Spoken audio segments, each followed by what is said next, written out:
চতুর্থ দিনের মতো চলছে কক্সবাজারের বাঁকখালী নদী তীরের অবৈধ স্থাপনা উচ্ছেদ কার্যক্রম। সকাল 11:30 থেকেই অভিযান শুরু করে জেলা প্রশাসন ও বিআইডব্লিউটিএ।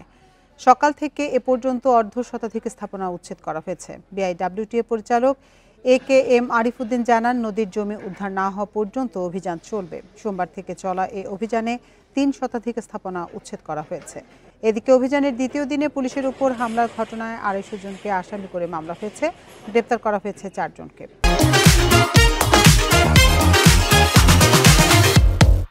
এর আগে 2023 সালে আদালতের নির্দেশে যৌথ অভিযানে 4 শতাধিক অবৈধ স্থাপনা উচ্ছেদ করা হয়। পরে নতুন করে আবারও দখলের ঘটনা ঘটে।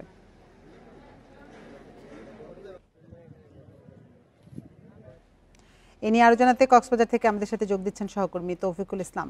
তৌফিক, এই উদ্ধার অভিযানটি আর অবৈধ স্থাপনা উচ্ছেদ অভিযানটি আর কতদিন চলবে এবং এ পর্যন্ত কতগুলো অবৈধ স্থাপনা উচ্ছেদ করা হয়েছে? খরস্রোতা এই বাঁকখালী নদীর তীরে এর আগেও একবার উচ্ছেদ অভিযান পরিচালনা করা হয়েছিল এবং আজকে মূলত অর্থাৎ গত সোমবার থেকে উচ্ছেদ অভিযান কার্যক্রম শুরু হওয়া হয়েছে এবং আজকে মূলত চতুর্থ দিনের মতো তারা সেই কার্যক্রমটি করছে। আমার পিছনে আপনি হয়তো দেখতে পাচ্ছেন, এই জায়গা থেকে শুরু করে অন্ততপক্ষে প্রায় 2 কিলোমিটার এলাকা জুড়ে এই ধরনের স্থাপনা তারা গুড়িয়ে দিয়েছে এবং এখনো পর্যন্ত সেই কাজগুলো চলছে। আপনি জানেন বিআইডব্লিউটি এর যে পরিচালক বন্দর যে আরিফুদ্দিনের নেতৃত্বে এই অভিযানটি পরিচালিত হচ্ছে এবং এখানে মূলত যারা অনেকেই আপনারা দেখতে পাচ্ছেন, অনেক উৎসুক জনতা এখানে উপস্থিত হয়েছেন।